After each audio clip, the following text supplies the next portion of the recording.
जय जय रघुवीर समर्थ. शुका सारिखे पूर्ण वैराग्य जाचे, वसिष्ठा परिज्ञान योगेश्वराचे. कवी वाल्मिका सारिखा मान्य ऐसा, नमस्कार माझा सद्गुरु रामदासा. मला वाटते अंतरित्वा वसावे, तुझ्या दासबोधासी त्वा बोध व्हावे. अपत्या परी पाववी प्रेमग्रासा, महाराजया सद्गुरु रामदासा. गुरुर्ब्रह्मा गुरुर्विष्णू गुरुर्देवो महेश्वरः, गुरुः साक्षात् परं ब्रह्म तस्मै श्री गुरवे नमः. जय जय रघुवीर समर्थ. दासबोध दशक 4 समास 7 दास्य भक्ती.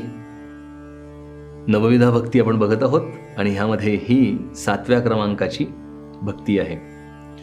इथे समर्थ सुरुवातीला वर्णन करतात. 7वे भजन ते दास्य जाणावे, पडिले कार्य तितुके करावे, सदा सन्निधची असावे देवद्वारी. आपण याच्या आधीच्या 5व्या भक्तीमध्ये म्हणजे 6व्याच्या आधीच्या 5व्या भक्तीमध्ये अर्चन भक्ती बघितली आणि त्यामध्ये 2 स्तर बघितले भक्तीचे. एक भक्ती ही माझ्या घरगुती पद्धतीची म्हणजे घरापुरती माझ्यापुरती वैयक्तिक स्तरावरची भक्ती आहे, आणि दुसरी जी भक्ती आहे ती सामाजिक स्तरावरची आहे, म्हणजे मंदिरं इत्यादी मोठ्या स्थानांची जिथे सगळेच जण येऊन पूजा अर्चा करू शकतात, सगळ्यांसाठीचं ते स्थान असतं, अशा त्या ठिकाणाची भक्ती. आपण त्याचा थोडासा विस्तार समर्थानी केला, त्याचाच जणू काही पुढचा भाग म्हणजे ही दास्य भक्ती आहे. पण ह्या 2 मध्ये फरक काय आहे तर 5वी भक्ती जेव्हा सांगितले तेव्हा मी माझ्या घरीच असतो, माझा प्रपंच इत्यादी करत असताना मला ती शक्य आहे, कारण मी घरीही भक्ती करतो आहे ईश्वराची पूजा अर्चा करून, आणि ह्या अशा मंदिरांमध्ये तीर्थक्षेत्रांमध्ये पुण्य ठिकाणी जाऊन पुण्यक्षेत्रांच्या ठिकाणी जाऊन मी ती विशेष पूजा अर्चा करत आहे. मग त्याचं सुशोभीकरणाची थोडी सेवा जी काही जमेल ती करतो आहे, पण ते सगळं माझा प्रपंच व्यवस्थित सांभाळून त्या पातळीवर मी करतो आहे. आता ह्या दास्य भक्तीच्या ठिकाणी तीच जणू भक्ती पूर्णपणे विकसित झालेली आहे जी सामाजिक स्तरावरची आहे. पण फरक काय आहे इथे समर्थ म्हणतात सदा सन्निधची असावे देवद्वारी. इथला मुख्य फरक असा आहे, मी सगळंच्या सगळं सोडून त्या ईश्वराच्या पुण्यक्षेत्राच्या त्या महान मंदिराच्याच ठिकाणी राहतो आहे. माझं घरदार माझं म्हणून काहीही उरलेलं नाही. अशा अवस्थेत जे मी असेन त्याने तिथे जाऊन स्वतःला अर्पण करायचं आहे, आणि ते केल्यानंतरची जी भक्ती आहे ती दास्य भक्ती आहे. इथे ईश्वर हाच प्रमुख आहे आणि मी त्याचा दास आहे. मग दासाचं मुख्य लक्षण काय आहे तर दासाला स्वतःचं अस्तित्व नाही, स्वतःचं मत नाही, स्वतःचा वेगळा विचार नाही, स्वतःचं वेगळं कार्य नाही, स्वतःचं म्हणून असं काहीच नाही. जे आहे ते सगळंच्या सगळं ज्याचा मी दास आहे, मग ईश्वर असेल वा सद्गुरू असतील, त्यांचंच सगळं मला कार्य जे असेल, मला जीवनामध्ये साध्य जे असेल, मला माझ्या जीवनात काही करण्याजोगं असेल, ते सगळंच्या सगळं फक्त आणि फक्त ईश्वर वा सद्गुरू ह्यांचंच काय. ते माझं म्हणणं काय असेल तर जे ईश्वर त्याचं म्हणणं आहे, जे सद्गुरू आहे त्यांचं जे म्हणणं आहे तेच माझं म्हणणं आहे, आणि मला करायचं काय असेल, साध्य काहीतरी करायचं असेल ते पण तेच आहेत. स्वतःचं असं काही सुद्धा नाही, तर तो खऱ्या अर्थाने दास होता, तर तो खऱ्या अर्थाने दासच झाला म्हणायचं. समर्थ इथे म्हणतात की 7वे भजन ते दास्य जाणावे, त्या ईश्वराचं मी दास्य ह्या प्रकारे पत्करायचं आहे, स्वीकारायचं आहे. आणि मग असं दास्य स्वीकारल्यानंतर जो दास झाला आहे त्याने कसं वागावं, काय करावं, ह्याचं संपूर्ण ह्या समासामध्ये वर्णन आहे. समर्थ म्हणतात देवाचे वैभव सांभाळावे, न्यूनपूर्ण पडोची नेदावे, चढते वाढते वाढवावे भजन देवाचे. विशेष करून ईश्वराच्या संदर्भात एखाद्या मंदिरामध्ये मी संपूर्ण आपलं सर्वस्व तिथेच अर्पण करून तिथेच राहणे आणि त्या मंदिराचाच एक भाग होऊन जाणे. ईश्वराचं मंदिर हे ईश्वराच्या राहण्याचं स्थूल रूपातलं एक ठिकाण आहे असं आपण गृहीत धरूया. भगवंत तर सगळ्याच ठिकाणी आहे, पण मला माझ्या अल्पमतीला वा समाजाच्या सामान्य अल्पमतीला जे पटेल आणि जे रुचेल असं एखादं ईश्वरासाठीचं स्थान निर्माण करणं हे गरजेचं आहे. आणि म्हणून मंदिरं निर्माण झाली आणि त्या मंदिरामध्ये मी गेलो की मग मी कसं वागायचं, मी काय करायचं, मला काय भावेल ह्याचा सर्वांगाने विचार करून ते कसं असावं ह्याचं छान वर्णन इथे आहे. हा विचार कोणी करायचा आहे? जो दास झालेला आहे त्याने. मग कसं करावं त्याने? देवाचे वैभव सांभाळावे, देवाचं वैभव सांभाळावं. न्यूनपूर्ण पडोची न जावे. कुठल्याही प्रकारचं न्यून तिथे असता कामा नये, काही कमी आहे असं असता कामा नये. वास्तविक पाहता ह्या चराचरावर ईश्वराची सत्ता आहे, तेव्हा कमतरता कशाची असणार आहे त्याला? पण माझा भाव असा असावा की इथे जो ईश्वर आहे, इथे जी मूर्ती आहे, इथे जे आलंबन आहे आणि इथे जे मंदिर आहे, तिथे कुठल्या प्रकारची कमतरता कधी भक्त येणाऱ्याला जाणवूच नाही. जो आलेला भक्त आहे त्याला इथे परिपूर्णता अनुभवायला यावी, मग ती भौतिकदृष्ट्या आणि आध्यात्मिकदृष्ट्या दोन्ही.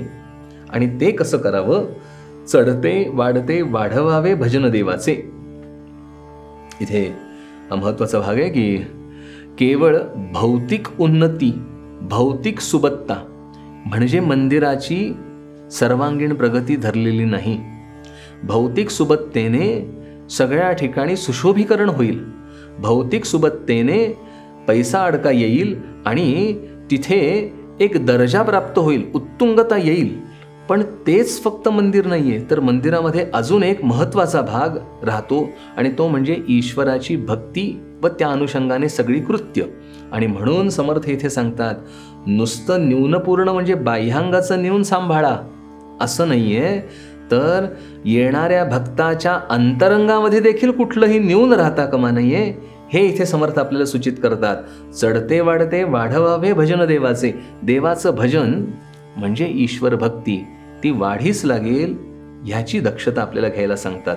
म्हणून ह्या भौतिक सुबत्तेबरोबर परमार्थिक सुबत्ता ही वाढतीये ना, इकडे आपल्याला लक्ष द्यायचं आहे. आणि ते सांभाळणारा जो आहे तो आहे दास. त्या दासाने इकडे बघायचं आहे. हे खऱ्या अर्थाने अर्पण होणं आहे. म्हणून समर्थ म्हणतात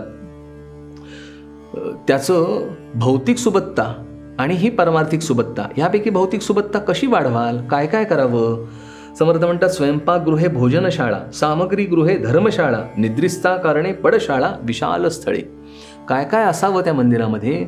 स्वयंपाकगृह असावं, धर्मशाळा असावी, सामग्र्याच्या शाळा असाव्यात वेगवेगळ्या, म्हणजे वेगवेगळी उपकरणी, वेगवेगळ्या वस्तू. मग त्यामध्ये फुलं येतात, अलंकार येतात, वस्त्र येतात, आलेल्या लोकांचे पारपत्य करण्यासाठीचं सगळं येतं, त्याची सगळी सामग्री. आणि त्या सामग्री उदंड असल्या कारणानं त्यांच्यासाठीची सेपरेट हल्लीच्या भाषेत गोडाऊन असावीत विविध प्रकारची. आता अन्नोदक आपल्याला द्यायचं आहे, अन्नोदक पात्र द्यायचं आहेत, याचा अर्थ अन्नधान्याचा साठा आला. आणि अन्नधान्याचा साठा आला तर त्याची निगा आली आणि ती निगा व्यवस्थित राखावी. आणि इतकंच नव्हे, जेवढं आलेलं आहे तेवढं सगळं भक्तांना अर्पण करावं उत्तम प्रकारे. आणि ह्यासाठी म्हणून जागरूकता आली. अशा प्रकारे ह्या सगळ्या सामग्रीचं एकत्रीकरण, संवर्धन आणि वृद्धी, 3 प्रकार, 3ही गोष्टी आपल्याकडनं व्हाव्यात. म्हणून समर्थ म्हणतात, जयंत्या पर्वे महोत्सव. आता हे सामग्री आहे आणि त्यांचं उपयोग करायचा आहे. मग ईश्वराच्या मंदिराच्या संदर्भात भक्त जिथं जमतात अशी ठिकाणं केव्हा केव्हा आहेत, तर जे मंदिर आहे किंवा सद्गुरूंचं जे स्थान आहे, तर तिथे वेगवेगळे उत्सव साजरे केले जातात. सामान्यपणे ज्याचं मंदिर आहे, ईश्वराचं मंदिर असेल, तर त्याच्या जयंतीचं आणि पुण्य सत्पुरुषांचं जर असेल तर त्याच्या पुण्यतिथीचं, हे 2 महत्त्वाचे उत्सव सगळ्या मंदिरांमध्ये येतात. आणि त्या व्यतिरिक्त वर्षभरात त्या अनुषंगाने विविध उत्सव. ते कसे करावेत? समर्थ म्हणतात, जयंत्या पर्वे महोत्सव, असंभाव्य चालवी वैभव. जयंत्या, पर्वतिथी, उत्तम दिवस आपल्याला सांगितलेत, ते सगळेच्या सगळे त्यांचे महोत्सव करावेत, उत्सव करावेत. आणि ते उत्सव कसे करावेत, किती वैभवात करावेत? तर समर्थ म्हणतात, जे देखता स्वर्गींचे देव तटस्थ होती. स्वर्गामध्ये उत्तम सुबत्ता आहे, ऐश्वर्य आहे. भक्ताने म्हणजे त्या दासाने त्या ठिकाणी इतकं ऐश्वर्य निर्माण करावं की प्रत्यक्ष स्वर्गलोकातील देवसुद्धा जेव्हा बघतील ते, तेव्हा त्यांना असं वाटलं पाहिजे, केवढं ऐश्वर्य जमवलंय आणि काय सुबत्ता राबवलेली आहे. तटस्थ होऊन त्या देवांनी सुद्धा बघत राहावं. ही अतिशयोक्ती अलंकार वापरून आपल्याला किती झटीने हे काम करायला हवंय हे समर्थ आपल्याला इथे सांगतात. तर हे सगळं करत असताना दास त्याचं दास्यत्व आणि तो दास्यभाव न सोडता करतो आहे, उत्तम प्रकारे चालवतो आहे. पण हे चालवत असताना त्याची वचनं, त्याने कसं वागावं, कसं बोलावं, हे सगळं कार्य करत असताना नानाविध लोकांचा संबंध येतो. आणि जिथे संबंध आला विविध लोकांचा, ज्याला हल्लीच्या भाषेत ह्युमन इंटरफेस किंवा ह्युमन इंटरॅक्शन म्हणूया आपण, हे आलं की त्यामध्ये माणसाच्या ठिकाणी असणारे दोष हे कार्यान्वित होतात, कार्यरत होतात. आता असे जे दोष कार्यरत होतात त्याच्यातून काही वेळा काही मनस्ताप किंवा काही कटुता किंवा काही वैफल्य किंवा तत्सम काहीतरी दोष आपल्या ठिकाणी तिथे उद्भवतात त्या कार्यामध्ये. म्हणून आपण कसं असावं तर समर्थ आपल्याला सांगतात, वचने बोलावी करुणेची. जो दास आहे तो मुळातच मृदू बोलणारा असतो, तो मवाळ बोलणारा असतो, मऊ शब्दात बोलतो तो, हेच तर त्याचा मुख्य गुणधर्म आहे. म्हणून समर्थ म्हणतात, वचने बोलावी करुणेची, नाना प्रकारे स्तुतीची, अंतरे निवती सकळांची ऐसे वदावे. बोलणंच खरं तर त्रासदायक ठरतं. सगळ्या भांडणाला कारण बोलण्यातून सुरू होतं. बोलणं विपरीत झालं की भांडण सुरू होतं. म्हणून समर्थ म्हणतात, जो दास आहे त्याने आलेल्या भक्तांशी वा तिथल्या सगळ्या लोकांशी कसं बोलावं. वचने बोलावी करुणेची, अत्यंत करुणापूर्ण वचन बोलावं. स्तुतीपर सगळी वचनं असावीत आणि जे ऐकल्यानंतर सगळ्यांची अंतःकरणं शांत व्हावीत असं गोड, मधुर, योग्य आणि सत्य बोलावं. असं हे सगळं अशा प्रकारे मी जेव्हा करत असेन तेव्हा ते खऱ्या अर्थाने दास्य होणार आहे. अर्थात हे दास्य करणं खूप अवघड आहे, कारण दास्य भावच आधी येणं अवघड आहे. मी आणि माझं काहीही नाही हा भाव उद्भवणंच अवघड आहे. ही खूप उच्च लेवल आहे. सामान्याला ही स्थिती प्राप्त करायला खूप साधना करावी लागते, कारण सगळ्या ठिकाणी हा अहंकार शांत बसू देत नाही. तो मध्ये मध्ये आपलं डोकं वर काढतो. मी आहे याचं भान न राहता ईश्वर आहे हेच भान फक्त राहणे, आणि मला माझा विचार वा कर्तृत्व नाही, आहे ते सगळं भगवंताचं आहे असा दृढ भाव आत होणे आणि तो स्थिरावणे यासाठी खूप साधना करावी लागते. तर समर्थ म्हणतात, असं जो झालाय तो खऱ्या अर्थाने दास आहे.